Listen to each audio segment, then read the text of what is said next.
Welcome to the Reheat on the Inside Texas Football YouTube channel, powered by InsideTexas.com. I'm Joe Cook. That's RT Young. Make sure you like the video. Make sure you subscribe to the channel. And also make sure you subscribe to Inside Texas. Go to that very first link in our description. Sign up for just $1. Get the rest of the regular season. Get what comes after the regular season. Texas efforts leading up to National Signing Day. Texas efforts into the portal. A whole lot to join Inside Texas for here over the next couple of weeks. So go to that first link in our description, or you can pause the video real quick, use that QR code you see in the top left of the screen. But today, RT, we're going to pop the brisket in the microwave. Yeah, tough one to chew on when you're looking at how Texas, a team that wants to be in an elite echelon, keeps falling to teams that are actually in that elite echelon. Yeah, Joe, what's the famous Winston Churchill quote? These are the times that try men's souls. Well, hey, this is a time Longhorn fans really need Inside Texas because what better way to lament a loss like that than with some collective misery amongst your other faithful fans?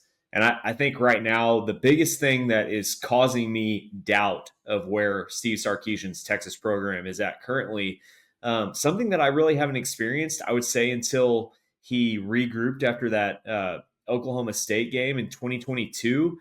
Haven't had very many low points since then. And, losing in the playoff, stuff like that, that's disappointing. That hurts, but that's not like a low point that like really makes a fan have doubt.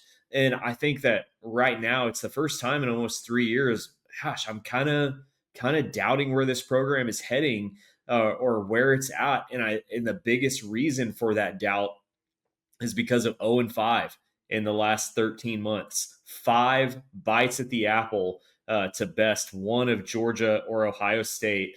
These two programs that were still at the top echelon of college football after Nick Saban left Alabama. And Texas is 0-5. And I'm just like, man, how could they not have even just stumbled into a victory in one of those games? Because you see how talented Texas is. You see what the NFL draft thinks about the Longhorns and the Longhorns program. What we saw on Saturday night, and Eric Nahlin wrote about this for Inside Texas on Sunday morning, the Georgia Bulldogs are not 25 points better than Texas. And obviously, I think, saw the wheels come off the car a little bit there in Athens. And yeah, I'm on a little bit more of a shaky ground as far as my overall outlook than I have been in a really long time, which is not a place I expected to be in this summer that I think was the most anticipated Longhorn season in a generation, at least that I could remember. And the most frustrating part about this is that we can look at this team and I think we can justifiably and logically know they're not bad, but they are miles away from where they wanted to be. And that is even more frustrating when you consider all the investment of time, of real money, of effort, not only that the program and players appeared to put in, but that fans have put in to this season, the excitement to go to Ohio State, to go to the swamp, to go between the hedges, and to walk out without victories and all those. To learn that because they're a good team, like they're ranked top 20, but that's not good enough when you're trying to do all the different things that Texas has been trying to do for the last few years. That's get past the Final Four. That's beat Georgia. That's win the SEC, and yet just in frustrating and maddening ways, they keep getting, told, nope, not yet. Go back down for a second. And that's not what Texas fans want to hear when they have Arch Manning at quarterback and an expensive roster and a head coach making $10 million. And even after all those NFL draft picks and with those draft picks, it's just so frustrating. And then you wonder, how do they get to that next step? You've seen, and I had this kind of theory this morning that, fans saw Ryan Day win a national championship without calling plays. And I know Ian will quibble with that if he sees this. It's like, what do you think that thing in his hands was? A call sheet. And they will look at programs like Penn State, who got to a similar place as Texas last year, but couldn't win the big one and couldn't win the big one repeatedly. and then they see LSU, who irrationally, rationally in a in a rationally irrational way, fired their head coach for not meeting expectations, and think, well, maybe these fans aren't to a level of firing, but like these drastic changes have to happen. And I don't think it's that. I don't think it's, total overhauls. It's significant adjustments, but it's just the fact that even all these things that have worked just doesn't have them in the same, breathing the same air as Georgia and Ohio State. I think there's a misconception that when people hear the thing of Steve Sarkisian needs to hire an OC or he needs to give up play calling, that doesn't mean that Texas is all of a sudden going to become a triple option offense or something. They're not going to become Nebraska from the 1990s with a completely new identity. Nick Saban, obviously, he eventually let go of the total reins as far as calling plays on defense for Alabama or LSU, but he didn't give up that team being identifiably a Nick Saban football team. His imprint was still on it, and so I think there's a way for Steve Sarkisian to do that. And I think what is most alarming to me and why I think a change in that regard does need to be made is because despite everything that went wrong in the first half on Saturday night in Athens between the hedges, Texas at one point in the game found themselves down 10-14, and their offense was really cooking. And it looked like Arch Manning had settled in. And after that moment, Kirby Smart decided to put Steve Sarkisian in an absolute blender. And I wrote in the reheat, he chewed Sark up and spit him out. And he did that by seeing, not by like some physicality narrative that Smart was spewing after the game, which I get it. He's a politician. College football's politics. He's playing to his base. But he won that game and turned it into a blowout based off pure gamesmanship, working the refs, game theory on fourth down, realizing Texas is an undisciplined team. Let's see if we can get them to jump on a 4th and 5. Hey, I've seen something in Texas's special teams. We're going to roll out this onside kick because we don't want to give Arch Manning and Steve Sarkisian's offense the ball back.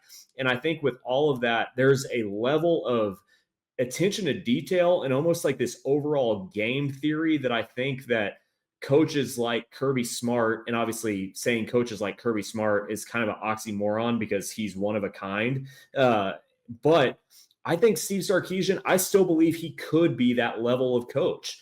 And I think that he is almost handicapping himself and his program right now because I think that whole time he was thinking about what's he going to do once we get the ball back. Well, Sark, you might never get the ball back in time for the game to act where it actually matters because by the time Arch Manning had the ball in his hands again, it was 28-10 with only a few minutes left and the game is over. So I think that there is a fine line in between. Steve Sarkisian needs to totally give up the offense, never think about it again, never design another play, or hey, Steve Sarkisian needs to cede control to some new, fresh, innovative offensive staff minds in this coaching staff and focus a little bit more attention on big picture things that can ultimately win big games for Texas because it's not all game plan. And I think that is maybe where things get a little lost sometimes with Sark in these big games is I think he focuses so much on the game plan, realizing that, hey, these games, especially when talent is equal between these top-notch programs, are a lot of times won in these little tiny moments of a 4th and 1 or an onside kick. Before we keep going, got to show some love to Brunt Workwear, the most comfortable work boots out there. This is the Marin. It felt like I'd been wearing these for years. The best work boot on the market from Brunt Workwear. This is the work boot that you need. Brunt was tired of the workwear brands out there cutting corners. You work too hard to be stuck in uncomfortable boots that don't hold up, so they built something better. Boots that are insanely comfortable and built for any job site. Go to bruntworkwear.com/InsideTX. Again, bruntworkwear.com/InsideTX.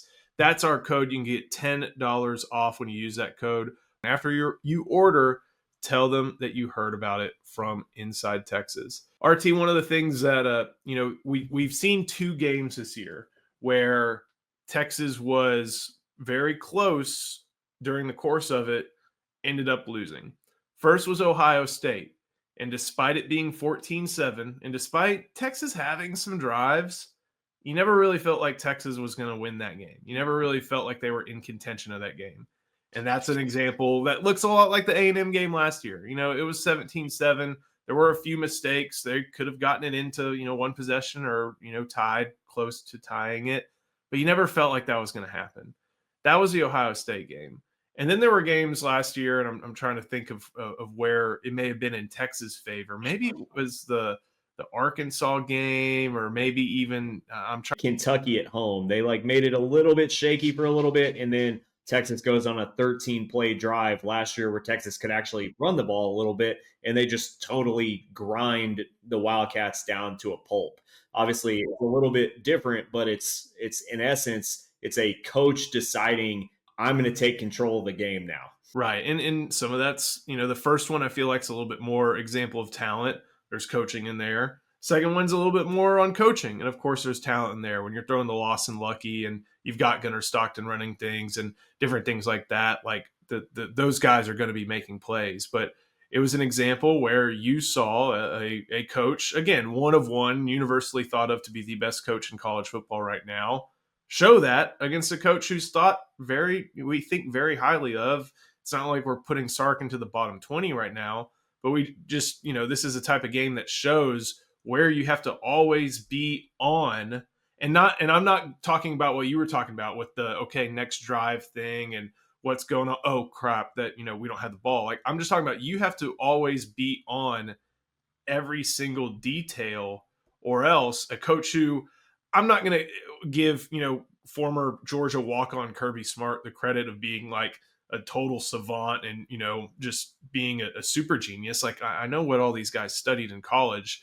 but he also knows, like, okay, this is a situation where 1, 2, 3, 4, and 5 are the most important things, and they have to be on here.